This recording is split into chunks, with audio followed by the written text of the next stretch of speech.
doon. Yung appraiser's rat ni Kuya Wilbert doon. Grabe yung damage, napapatambol yung ano natin eh. MPL Arena eh. At sana naririnig nyo mga tambol dyan sa bahay nyo dahil hype na ang mga orcas na nanonood ngayon sa laban ng kanilang team. Dalawa teams kanina kasi sobrang bilis eh. Well, speaking of sobrang bilis, mabilis lang din naman na magkakitaan later on ang ating mga teams dun sa Turtle. Sunod-sunod na yan eh. Hindi mo na lang mapapansin na, lamang na yung isang team. Ang galing, parang nadala ako sa voice acting mo doon. Grabe na parang sino yun? Sino yun? Salita. And at this point, the Benedetta, we know na napakabilis nitong umikot. Napakataas din ang damage early on, especially running the lethal ignition as well. Can we expect na magkaroon agad ng mga odd fights sa mga lokasyon na usually hindi naman dapat naglalaban doon? Yeah, I guess yes. Kasi may Faramis ang Echo. So, alam natin kapag ginagamit nila tong Faramis, they're gonna be very, very aggressive. Tapos on the opposite end, meron silang Arlot plus the Baksha. So talagang dive is real. They will all always have the damage. Mukhang re-respetuhin ng Echo ang kakayahan ni Kirk na mag-sustain sa ilalim ng tore. Kaya naman mag-back off muna sila. Big rotation coming in from Echo para lamang magpa-level 4 ang lahat. Pero mukhang mirrored naman ito ng Mirana Evos. Pares lang din talaga yung kanilang ginagawa. Pero mauna, slightly si Sanjit, si Sanford na mag-level 4. Habang nangyari pala yun, sinimulan na ng Echo yung pagong at makukuha pa nga nila. Perksy ba? Mabilis na mag-flicker out pero Sanford ang makaka-first blood. Samahan mo pa na isa. Maldoming nakuha na rin nila. At tinuloy pa nga nila ang laban dito. Makakatakas nga ba? Hindi na. Double kill para kay Sanford plus the turtle for Echo. At nakita natin yung rotation dun sa Echo. Sobrang bilis. I don't know kung paano nila nalaman na matagal pa makakarating yung Baksha doon kahit meron ka nung shield unity. So, ginamit din ni Sanford agad yung ultimate niya dun sa Turtle mismo to be more aggressive. Parang hindi na hero yung tinarget nila. Tapos naka-solo kill pa si Benecutie. Everything's going good para sa Echo. That's true. And I love the decision-making coming in from Echo. Kumbaga yung nabanggit mong agarang Alecto final blow na binato ni Sanford para lang sigurado na bago pa makarating ang Minana Evos ay kanila na ang pagong at nasaktuhan pang tumama ang mga abilidad din ni Carl TZ. Look at that trading here in XP Lane. Grabe, ginamit yung final slash though kaya mas masakit ang damage against Sanford. Mukhang makakabawi. Alecto final blow para makatakas but the respect is there for both players. Aalis lang muna sila. Wow, yung ganun yung mga hinihingi nating Action Jackson kanina. Kapag XP Lane talagang usapan ngayon, parang imposibleng di nagsasakitan. Oo, parang sinasabi nga nila anime sword fight daw ang nangyayari. Kumbaga, palitan agad na maagang maaga. We know kasi Arlot, this is Arlot versus Benedetta, so outplays, sobrang daling expect kumbaga dun sa lane na yan. Kailangan paunahan agad. Supposedly may play ang Minana Evos para mauna dun sa may bottom lane. Ito na naman, Action Jackson. Espada laban sa Espada. Spear? Espada. Spear. Spear. Pero at least malapit na doon. Malapit na. Parehas matulis ang dulo. At ngayon, purple buff ay pupuntahan ng Echo. Mukhang nanakawin nila ito kay Kaizen. Nare-retrihin na rin ni Carl. Bye-bye Kaizen, aking purple mo. Sobrang bilis ng ginagawa ngayon. Imagine na this is a Baksha as well. So parang it's not very usual na magto-turtle tapos naunahan agad doon sa may purple buff. And the thing is, yung Echo, mukhang nagbibigay sila ng intention na mag-hero talaga. It's a turn para sa Echo. Yeah. In 10 seconds bago lumabas ang Retribution, tsaka lamang sisimulan ng Echo ang turtle na to. Kaya naman yung retry na ginamit niya kanina sa pag-steal ng purple buff ay up na rin for this turtle take. Kita natin ang Astral Echo. Si Sanji dito ay medyo mapapaligiran pero Petrify. Wow! Steven's gonna be down. Habang si Carty, sumapatingin rin si Kaizen. Ginamit ng Netherrealm para tuloy-tuloy lang ang laban. Si Kirk ang mag-isa na hinihit dito. It's gonna be a double kill para kay Sanford. Ang linis ng ginawa ng Echo doon, men. Sobrang linis. Lalo na yung timing doon ni Sanji. Binay talaga yung mga members na Minana Evos. Ang tagal niya nakipag sayaw sa kamatayan niya kung saan 1 bar na lang yung HP niya. Tapos hinintay niya pumasok si Kirk. Nung nag-commit na si Kirk, doon niya ginamit yung kanyang final slash. Was no damage na pangtanggal ng mga shields and then Echo. Na-bait na din Minana Evos. Na sobrang notable pa yung ginawa doon ni Carl TZ na ni-reset niya 2 beses yung turtle knowing na wala pa siyang retry.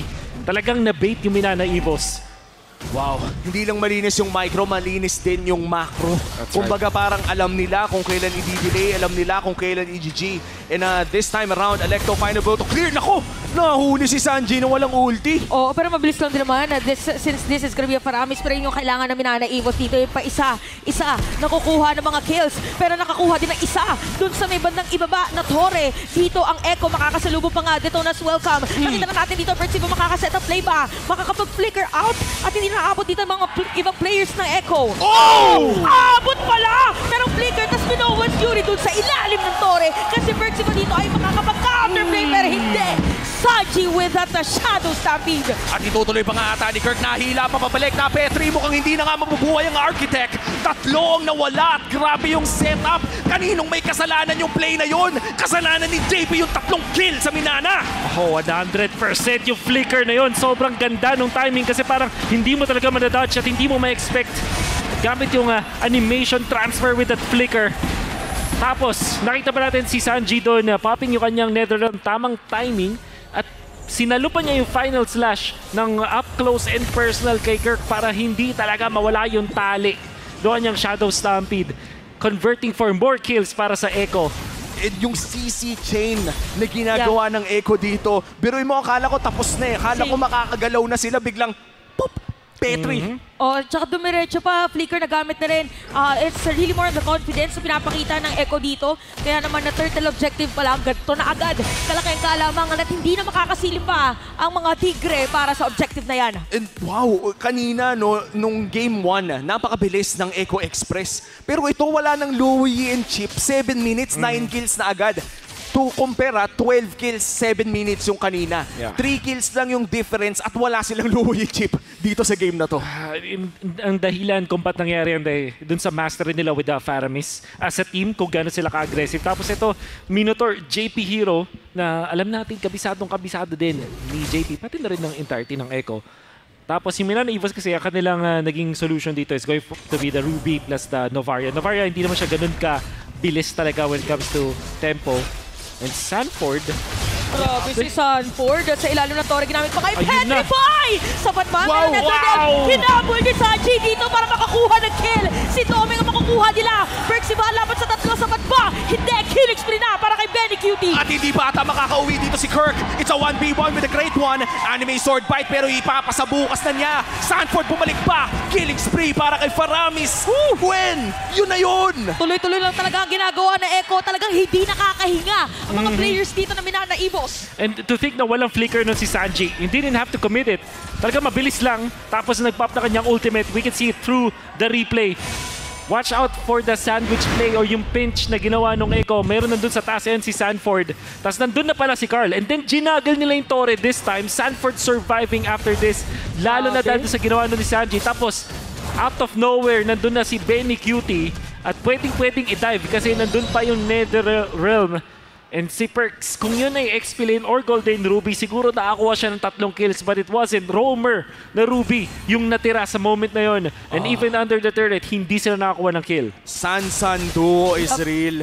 Ito yung tipo na nangyayari pa lang yung ginagawa ng isa. Ready nang sumalo eh. Mala LeBron James Dwayne Dwayne Wade. So, Tsaka si Kevin Durant tsaka Westbrook. Ewan ko kung tama yung sinabi ko. But ito, Tama naman, nakikita tama natin na Lord I was secure ng Echo, isang mabilis para sa kanila. And I gotta say, grabe Benedetta talaga si Sanford. Yung mastery niya sa an eye for an eye. it's diff yung ano? It's diff. Oh, It's he's diff. stiff. Sanford but diff. Oh. No, magulat ka next time yung mga IGN nila may butt dip na, no? Oo. Pero feeling ko kung ako ang may-ari ng liga, i-stick natin. Ang hirap i-cast nun pag lahat may mga adjective sa dulo eh. Oh, eto na yung mga dip. Sanford but deep. Ano pa ba? Carl TZ Kent Retry. But, mga, galing, may irang nga na ganun yung mga IGN, Mga ganito, no? Almighty Doming. Oo, meron pang iba nakaka-caps lock, mage only. Mage ganun. Ano ba? Funny only. Hindi, may nakakasabay talaga kung ganun na mga IGN. Oh, pero eto yung mga sumikat na ganyan, Ay! super, ayan na naman si JP! At darang biglang mawawala na nga talaga si Domeng habang si Sanford nandun sa ilalim ng Torre. Mukhang makakakuha pa nga ng kill. That is against Haze. Si Kirk dito mamipilitan na mag-flicker out habang si Benny Cutie unti-unti lang na mag-hit dito ng Torre. Grabe ang aggression. Take note na meron pang Lord na pwedeng gamitin dito ang Echo Express. Grabe, hindi pa nila tinatapos. Tuloy-tuloy lang ang pag-push ng Echo dito sa baba. Tapos nagtitipin na rin si Sanford. Mukhang magpupush na nga rin dito sa gitna. Pero mukhang endgame na ang call nila. May entropy. Pero si It's Sanji, over. It's gonna be it para sa ating laban. Echo Express. Napaka